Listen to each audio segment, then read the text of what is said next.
Hello students, greetings of the day. Let's start. Today we will start to learn linear programming, graphical methods. I am Kuldeep Singh, Assistant Professor of Mathematics, Government College for Women, Ratia. आज हम start करेंगे linear programming, जिसका introduction है like in business there are many situations concern with the problem of planning. The resources are limited and problem is how to make a best use of these resources so as to yield maximum production or to minimize the cost of production or to give the maximum profits, etc. This is done with the help of the branch of mathematics known as linear programming.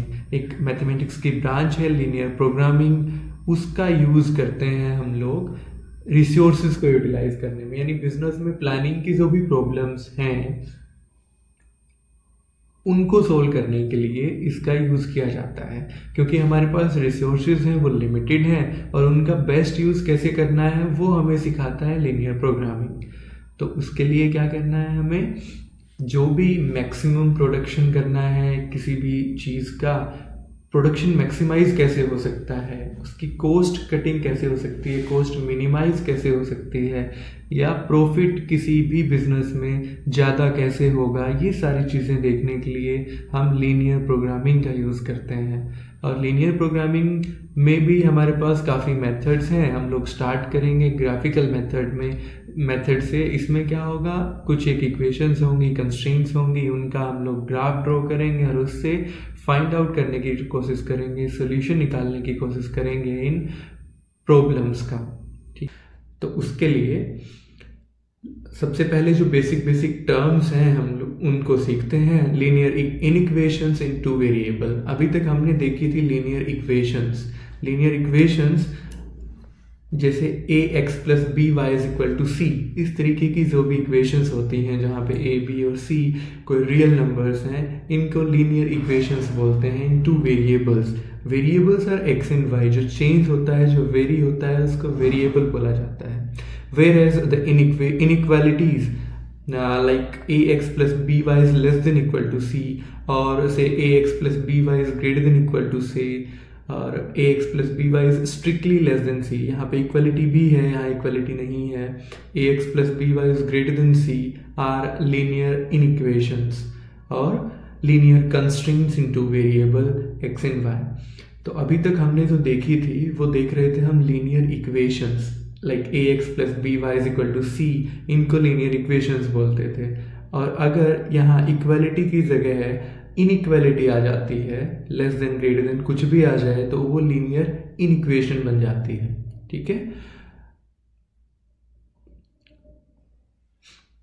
Next है closed half planes और open half planes.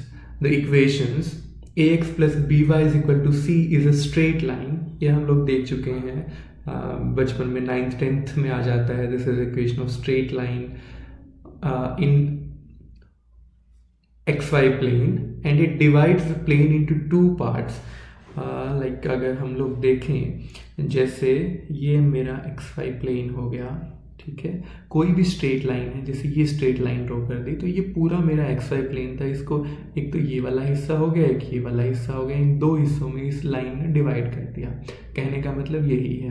ठीक है, which are represented by ax plus by is less than equal to c and ax plus by greater than equal to c। यानी इसका एक हिस्सा तो ऐसे आएगा जिसको हम लोग बोलेंगे कि ax plus B Y is less than equal to c, और दूसरे हिस्से को बोलेंगे ax plus B y greater than equal to c. कौन सी वाली इनइक्वेशन का ग्राफ बनेगा वो आगे डिस्कस करेंगे। ठीक है, जहां इनइक्वालिटी के साथ ये इक्वालिटी भी आ जाती है, यानी लेस देन इक्वल टू या ग्रेटर देन इक्वल टू का सिंबल आ जाता है, वहां पे क्लोज्ड हाफ आ जाता है। यानी जहां पे ये वाली जो लाइन है ये साथ में कंसिडर की जाती है उसको क्लोज्ड हाफ बोलेंगे, और जहां पे ये लाइन नहीं कंसिडर की जाती उसको ओपन हाफ बोलते हैं। यानी ax plus B y strictly less than c, उस केस में हमारे पास ये लाइन नहीं आएगी, इस लाइन से नीचे का या इस लाइन से ऊपर का हिस्सा आएगा, उसको ओपन हाफ बोलते हैं। Next, the half planes are also known as solution sets of the corresponding inequations. यानी ये जो इनइक्वेशन है हमारी, मान लो a x plus B Y is equal to c, a x plus B Y is less than equal to c और से less than equal to c, तो इसका कोई इक्वेशन है, जैसे ये अपनी लाइन बन गई a x plus B y या less than equal to c वाला ये हुआ, अगर that will totally depend on a b and c कि कौन सा नीचे का हिस्सा कंसिडर करेंगे या ऊपर का हिस्सा कंसिडर करेंगे, उसमें उस पर आएंगे हम लोग। तो मान लो ऐसे हमारे पास ए बी और सी की वैल्यूज़ हैं जिसमें लेस देन इक्वल टू में ये नीचे वाला हिस्सा आ रहा है, तो ये जो हमारा रीजन है इसको सोल्यूशन सेट्स भी बोलते हैं। Graph of linear inequations, an ordered pair से x1, y1, ये जो पेयर है इस पेयर में दोनों पॉइंट लिखे हुए हैं, this is not interval, x1, y1 ये ऑर्डर्ड पेयर है, इसको सोल्यूशन बोलेंगे इस इनइक्वेशन का। अगर इस x की जगह मैं x1 चिपका दूं और y की जगह y1 रख दूं और फिर भी ये इस इनइक्वेशन को, इस इनइक्वालिटी को सेटिस्फाई करता है, यानी ax1 प्लस by1 फिर भी c से छोटा रहता है, तो ये x1, y1 जो पॉइंट है, जो ऑर्डर्ड पेयर है, इसको हम सोल्यूशन ऑफ दिस इनइक्वेशन बोलेंगे। और ऐसे जितने भी पॉइंट हैं उन सबको इकट्ठा कर लेंगे तो वो सोल्यूशन सेट बन जाएगा। That is the set of all such solutions is called the solution set of the inequation. For drawing the graph of a linear inequation, the following steps are employed. First step is draw the graph of the equation, say ax plus by is equal to c, which is a straight line in xy plane dividing the plane in two parts known as half plane. यानी सबसे पहला काम, सबसे पहला step, ये जो सबसे पहला स्टेप है ये क्या है, इसका ग्राफ ड्रॉ करना है एक्स वाई प्लेन में। ठीक है, जैसे सिंपल ये मेरा एक्स वाई प्लेन है, इस लाइन का आपको ग्राफ ड्रॉ करना है। ग्राफ ड्रॉ करना भी सीख लेंगे। एक बात पक्का है कि इस लाइन का जो ग्राफ आएगा वो एक स्ट्रेट लाइन होगी। वो स्ट्रेट लाइन कैसे भी हो सकती है, वो ऐसी भी हो सकती है, वो ऐसी भी हो सकती है, कहीं से होती हुई जा सकती है, यहाँ से होती हुई भी जा सकती है। That will be straight line. तो सबसे पहला काम है वो हमें ड्रॉ करना है। दूसरा काम है, दूसरे वाला स्टेप देखते हैं, to determine as to which of the half plane is the graph of given inequation, है ना। अब हमें ये देखना है कि कौन से वाला हाफ प्लेन, अब जैसे ये जो स्ट्रेट लाइन है इसने तो दो हिस्सों में डिवाइड कर दिया, जैसे ये लाइन ड्रॉ होगी, इसने दो हिस्सों में डिवाइड कर दिया, आधा ऊपर वाला है, आधा नीचे वाला है। अब अपने काम का कौन सा है, अपने वाला जो है वो कौन सा है, वो डिसाइड करना है। To determine as to which of the half plane is the graph of given inequation, तो उसके लिए क्या करना है, take any arbitrary point on one of the half planes not lying on the line. यानी क्या करना है, इस लाइन के अलावा कोई भी एक पॉइंट चूज कर लो, ऊपर का करो, नीचे का करो, ओरिजिन करो, आपकी मर्जी है। तो आसान तो रहता है ओरिजिन चूज करना, ठीक है। फिर भी आप अपनी मर्जी से कोई भी पॉइंट चूज कर सकते हो, बस एक कंडीशन है, लाइन पे नहीं आना चाहिए। तो उसके बाद क्या करना है, और and the situation it's coordinates in the given inequation. फिर क्या करना है, हमें वो चेक करना है कि वो वाला पॉइंट उस कंडीशन को सेटिस्फाई कर रहा है या नहीं कर रहा। जैसे हमारे पास अगर ये वाली सिचुएशन होती, a x plus B Y is less than equal to c, मान लिया इस वाली लाइन का हमें ग्राफ देखना है, इस वाली इनइक्वेशन का, इस वाली इनइक्वालिटी का हमें ग्राफ देखना है, तो क्या करेंगे, a x plus B Y is equal to c का ग्राफ ड्रॉ कर लिया, जैसे ये वाला किया हुआ है। फिर क्या किया हमने, ओरिजिन देखा माना, ठीक है, ओरिजिन यहाँ पे सेटिस्फाई किया, जैसे x की वैल्यू 0 डाली, y की 0 डाली, तो ये 0 बन गया। अगर ये c जो है वो 0 से बड़ा है तो हमारे वाला जो ग्राफ है वो ये आ जाएगा, यानी 0 0 इस कंडीशन को अगर सेटिस्फाई कर रहे हैं तो 0 हमारे रीजन में है। अगर ये सेटिस्फाई नहीं कर रहा तो 0 हमारे रीजन में नहीं है, अपने वाला रीजन दूसरा है, ऊपर वाला है। ये काम करना है। तीसरा पॉइंट जो है वो देखो क्या कहता है, now if the given inequation is satisfied then the required graph is that half plane which contains the chosen point. इसका मतलब क्या हुआ कि if the given inequation is satisfied, यानी अभी जो बताया था कि एक्स वाई की वैल्यू जैसे 0 0 हमने रखी, अगर 0 0 रखने के बाद इस इनइक्वेशन को सेटिस्फाई हो रही है अगर ये इनइक्वेशन, तो ये वाला अपना एरिया है, यानी जहां से आपने पॉइंट चूज किया वो पॉइंट अपने हाफ प्लेन में आ जाएगा, यानी रिक्वायर्ड हाफ प्लेन में आ जाएगा। That will be the required graph of that half plane which contains the chosen point, and it should be shaded। इसको हम लोग shaded कर देंगे, शेड कर देंगे, जैसे ये कर किया है। हाँ, ये मान के चलो जैसे ये अपना एरिया आ गया तो इसको शेडेड कर देंगे, शेड कर देंगे ऐसे। And if the equation is not satisfied, अगर इक्वेशन सेटिस्फाई नहीं होती है, जैसे यहाँ पे बताया था क्या होगा, अगर यहाँ 0 आ जाए और ये जो पॉइंट है वो नेगेटिव हो, है ना, -2 हो, अगर -3 हो, -4 हो, तो नीचे वाला हिस्सा अपने कवर में नहीं आएगा। तो इस इनइक्वालिटी का, इस इनइक्वेशन का ग्राफ ऊपर वाला हो जाएगा।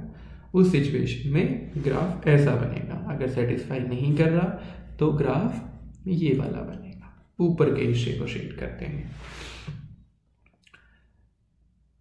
If not satisfied, then the required graph is that half plane which does not contain the chosen point, यानी chosen point 0 0 था और ऊपर वाले पॉइंट में ये पॉइंट, ऊपर वाले एरिया में, ऊपर वाले रीजन में ये वाला पॉइंट नहीं आ रहा, तो उसको शेड कर देंगे। That is our third point. Now, next point is the shaded region represents the required graph, and set of points contains half plane is called the solution set of the given inequation। यानी आपने क्या किया, ये draw कर दिया, draw करने के बाद ये जो ऊपर वाला हिस्सा है, अगर ये ग्राफ बनता है तो ऊपर वाला हिस्सा सारा का सारा हमारा सोल्यूशन सेट आ जाएगा। यहाँ से कोई भी पॉइंट आप उठाओगे that will be solution set. अगर नीचे वाला बनता है तो इसके नीचे वाला जो भी शेडेड एरिया में से, शेडेड रीजन में से पॉइंट उठाओगे that will be solution. Now, in case of inequalities, say ax plus by less than equal to c and ax plus by greater than equal to c, that is closed half planes. The points on the line are also part of the shaded region। अगर equality आती है तो जो line के points हैं वो भी shaded region में आ जाएंगे। लेकिन अगर part of shaded region, which is case of inequality, if ax plus by is strictly less than c or ax plus by is strictly greater than c, the points on the line ax plus by is equal to c are not in the shaded region। अगर strictly inequality आती है, equality नहीं है, तो वहां पे जो line वाले पॉइंट हैं उनको कंसिडर नहीं किया जाता और ना ही उनको शेड किया जाता है।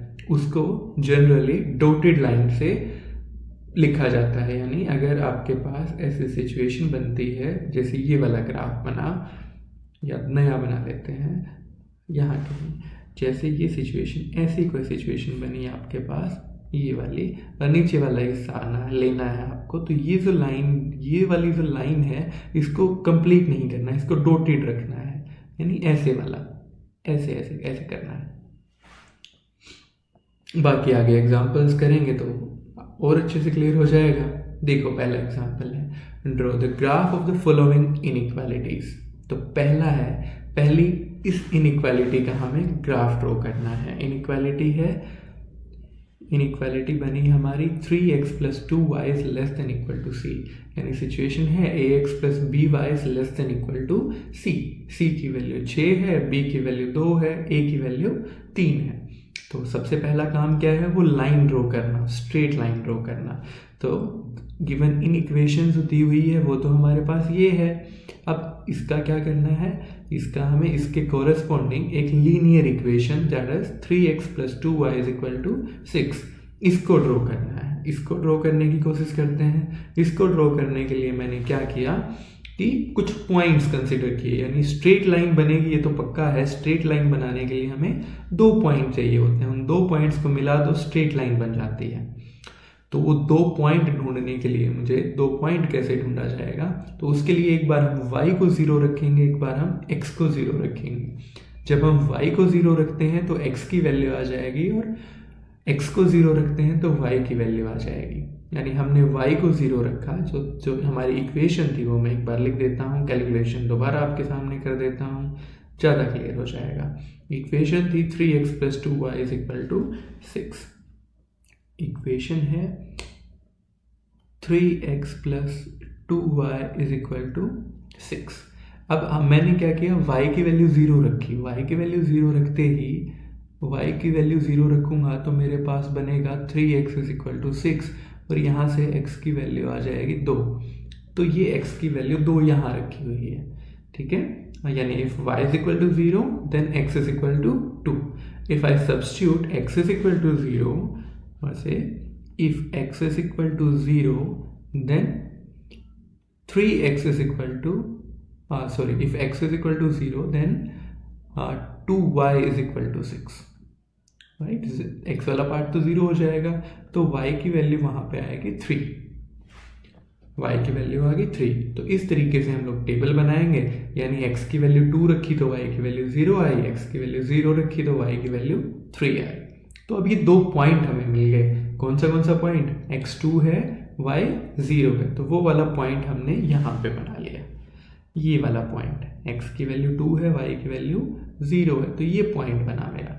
दूसरा पॉइंट, जब x 0 है y 3 है, x 0 है y 3 है, तो ये पॉइंट मेरा ये बना।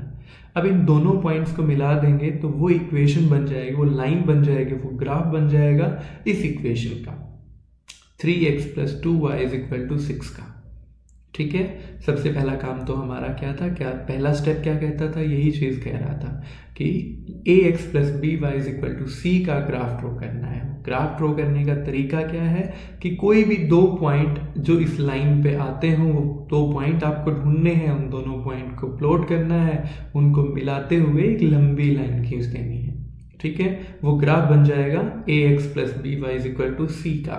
उसका आसान तरीका है, एक बार y को 0 सब्स्टिट्यूट करो, एक बार y को 0 सब्स्टिट्यूट करो, एक बार x को 0 सब्स्टिट्यूट करो। y को 0 सब्स्टिट्यूट करोगे तो x की वैल्यू आ जाएगी और x को 0 करोगे तो y की वैल्यू आ जाएगी। उन दोनों पॉइंट्स को प्लॉट कर दो और उन दोनों को मिलाते हुए एक लंबी लाइन खींच दो, जैसे ये खींची हमने, ठीक है।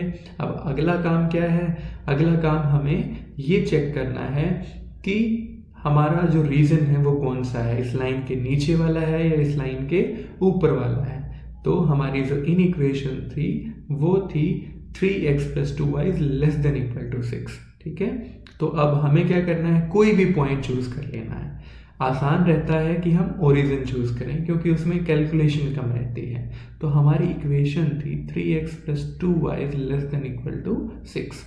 ओरिजिन चूज किया हमने, ओरिजिन चूज किया मतलब x की वैल्यू भी 0, y की वैल्यू भी 0, 0 0 पॉइंट होता है ये वाला, ठीक है। ये पॉइंट हमें देखना है, अगर इस कंडीशन को सेटिस्फाई कर गया तो ये अपने शेडेड रीजन में आएगा, और अगर ये सेटिस्फाई नहीं किया तो शेडेड रीजन में नहीं आएगा, यानी इस लाइन के दूसरी साइड वाला हिस्सा हमें ड्रॉ करना पड़ेगा। देखते हैं, x की वैल्यू 0 सब्स्टिट्यूट की, 0 + 0 6 से तो छोटा है, 6 से छोटा है तो ये वाला अपने शेडेड रीजन में आ जाएगा, यानी this will be our graph.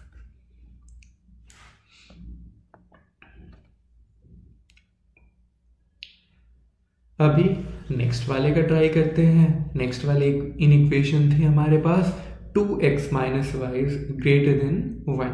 अब 2x - y > 1 के लिए क्या करना पड़ेगा, सबसे पहला काम तो ये जो आपकी इसकी कोरेस्पॉन्डिंग एक इक्वेशन बनती है, लीनियर इक्वेशन जो यहाँ पे बनी हुई है, ये इसको बनाना है। यानी यहाँ जो मर्जी दिया हो आपको इक्वल लगा के वो लाइन का ग्राफ ड्रॉ कर देना है। अब लाइन का ग्राफ ड्रॉ करने का तरीका अभी हमने देखा था, एक बार x को 0, एक बार y को 0। y को 0 रखा तो ये क्या बना, 2x - 0 = 1। तो यहां से x की वैल्यू आ गई 1/2। ये देखो x की वैल्यू 1/2, y की वैल्यू 0। अब x की वैल्यू 0 रखनी है, x की वैल्यू 0 रखोगे तो क्या आएगा, x की वैल्यू 0 रखोगे तो -y = 1 बन जाएगा। तो y की वैल्यू आ जाएगी -1, वो यहाँ पे आ गई, ठीक है। सबसे पहला काम ये टेबल बनाना होता है, उसके बाद हम ग्राफ बनाएंगे। देखो ग्राफ कैसा बना है, ग्राफ बना ये लाइन हमने ड्रॉ कर रखी है, ये एक्स वाई प्लेन हो गया, this is your X Y plane. अब जो पॉइंट हमने कंक्लूड किए हैं वो पॉइंट कौन से हैं वो देखते हैं। जैसे यहाँ पे 1/2, 0 और यहाँ पे 0, -1, ये तो 2 पॉइंट हैं, वो देखो कहाँ आते हैं। एक तो ये वाला पॉइंट आ गया, ये क्या आया, x0 y -1, और ये x की वैल्यू 1/2, y की वैल्यू 0, यानी 1/2, 0, और ये वाला 0, -1। अब इन दोनों पॉइंट को मिलाते हुए ये लाइन ड्रॉ करनी है। अब ये लाइन मैंने डॉटेड क्यों रखी है, उसका रीजन हमने देख लिया था पहले, क्या पढ़ा है कि अगर इक्वलिटी नहीं है तो ये लाइन डॉटेड रखनी है। जैसे यहाँ पे ये इक्वलिटी नहीं है, ठीक है, 2x - y strictly greater than 1 है, तो ये लाइन मेरी डॉटेड हो जाएगी, ठीक है। अगर इक्वलिटी होती तो ये डॉटेड नहीं, ये पूरी की पूरी लाइन हम लोग ड्रॉ करते हैं। अगला स्टेप है कि ओरिजिन को चेक करना है, या कोई भी पॉइंट आप दूसरा चूज कर सकते हो। मैं ओरिजिन इसलिए बोल रहा हूँ, उसमें कैलकुलेशन आसान रहती है हमेशा। ओरिजिन को चेक करना है, ओरिजिन में अगर सेटिस्फाई करता है उस कंडीशन को तो ओरिजिन वाला हिस्सा कंसिडर करेंगे, उस साइड में हम लोग शेड कर देंगे, अगर नहीं करता तो उससे दूसरी साइड में शेड कर देंगे। तो हमारी इक्वेशन थी 2x - y is greater then 1, x की जगह 0 चिपकाया, y की जगह 0 चिपकाया, बन क्या गया ये 0 ग्रेटर देन 1, जो कि ट्रू नहीं है क्योंकि 0 तो 1 से छोटा होता है, यानी कंडीशन सेटिस्फाई नहीं हुई। कंडीशन सेटिस्फाई नहीं हुई तो जो ओरिजिन वाला हिस्सा है वो पक्का शेड नहीं किया जाएगा, तो उससे दूसरे वाला हिस्सा यानी इस लाइन के इस साइड वाला हिस्से को शेड कर दिया जाएगा। तो ये वाला हिस्सा हमने शेड कर दिया। क्यों शेड किया ये वाला हिस्सा, क्योंकि ये कंडीशन ट्रू नहीं है, यानी जो ओरिजिन हमने लिया था, ओरिजिन ये था, ये हमारी कंडीशन को सेटिस्फाई नहीं करता। अब ये पॉइंट नहीं करता तो इस लाइन के इस साइड वाले जो लाल शेड किया है हमने या पहले वाइट किया हुआ था, ये वाला अपना सोल्यूशन बन जाएगा, ठीक है।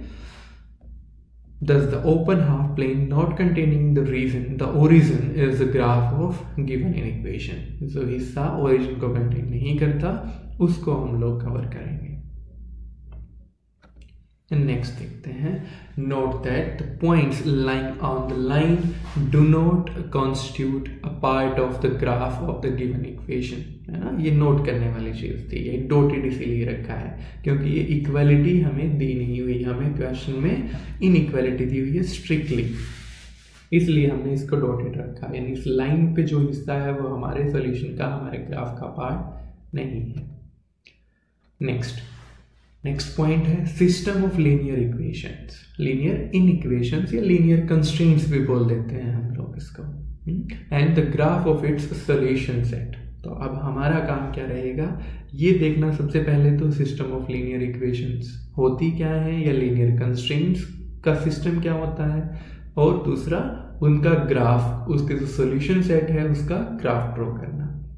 अब सिस्टम ऑफ लीनियर इनइक्वेशंस है क्या, if we have 2 or more linear inequations in 2 variables then these constitute a system of linear inequations। क्या मतलब हुआ है ये बात कहने का कि अगर 2 या 2 से ज्यादा, है ना, if we have 2 or more linear inequations, 2 या 2 से ज्यादा 2 वेरिएबल्स में लीनियर इनइक्वेशंस हैं अगर हमारे पास, तो उनको इकट्ठा कर दें हम लोग, एक साथ लिख दें, तो उसको सिस्टम ऑफ लीनियर इनइक्वेशंस बोला जाता है। Linear constraint, a linear inequation is also called linear constraint, है ना। लीनियर इनइक्वेशन को ही लीनियर कंस्ट्रेंट बोला जाता है। जो लीनियर इनइक्वेशन हमने डेफिनेशन पढ़ी हुई है उसी को लीनियर कंस्ट्रेंट बोलेंगे। बार बार अगर ये वर्ड यूज में आता है लीनियर कंस्ट्रेंट तो मतलब वही है लीनियर इनइक्वेशन। अब कंस्ट्रेंट बोला क्यों जाता है, क्योंकि ये हमारी चॉइसेस को रेस्ट्रिक्ट कर देता है, यानी चॉइसेस को लिमिट कर देता है कि एक्स और वाई की क्या क्या चॉइसेस होंगी, वही चॉइसेस हो सकती हैं जो उस कंडीशन को सेटिस्फाई करें।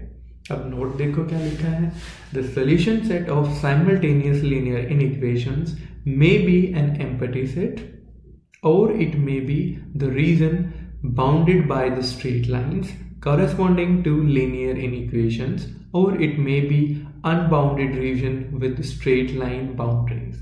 क्या कहता है, जो सॉल्यूशन सेट है वो कुछ भी हो सकता है ना, कुछ भी फिक्स नहीं है कि ऐसा ही होगा, वो एम्प्टी सेट भी हो सकता है, यानी कोई एक पॉइंट भी ना है उसके सॉल्यूशन सेट में, या ऐसा भी हो सकता है that reason bounded by the straight lines, कुछ स्ट्रेट लाइंस हैं उनसे बाउंडेड हो गया, जैसे ऐसा बना और ये लाइन बन गई और ये लाइन बन गई, इन तीनों के बीच का हमारे पास ग्राफ आ गया, ये हो गया bounded by these straight lines. In straight line से बाउंडेड वाला रीजन है, एम्प्टी में कोई भी पॉइंट ना आए, और अनबाउंडेड ऐसा भी हो सकता है कि ऐसा बन जाए कि ये ऊपर ऊपर वाला सारा का सारा सोल्यूशन होगा, तो उसको हम लोग बोलेंगे अनबाउंडेड रीजन, ठीक है, विच में be unbounded region with straight line boundaries.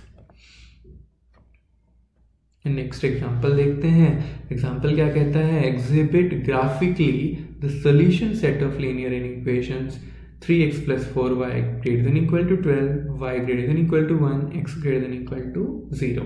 क्या दिया है यहाँ पे, 3 इक्वेशंस दे दी हमें, 3 इन इक्वेशंस दे दी बेसिकली, ठीक है। तो अब 3 है, 2 या 2 से ज़्यादा होती हैं तो उसको बोलते हैं system of linear in equations. तो ये हमारे पास बन गया system of linear in equations. तो इसके लिए क्या करेंगे, सबसे पहला काम क्या होगा, इन तीनों का ग्राफ ड्रॉ करना, ठीक है। सबसे पहला काम करते हैं, पहली इन इक्वेशन का ग्राफ ड्रॉ करते हैं। वो क्या है, हमने अभी अभी देखा था, पिछले 2 एग्जाम्पल जो किए हैं, इसके कॉरेस्पॉन्डिंग एक लीनियर इक्वेशन लेनी है। लीनियर इक्वेशन क्या हो जाएगी, जो भी इनइक्वालिटी है उसको हटा के यहाँ इक्वालिटी लगा दो, ठीक है।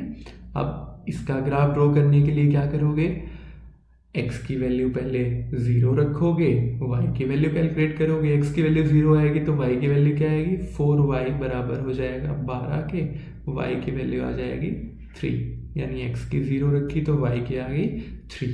अब क्या करोगे, y की 0 रखोगे, y की 0 रखोगे तो यह बनेगा 3x = 12, यहाँ से x की वैल्यू आ जाएगी 4, यानी ये क्या बना, x की वैल्यू 4 है तो y की 0 है, x की 0 है तो y की 3 है, ठीक है।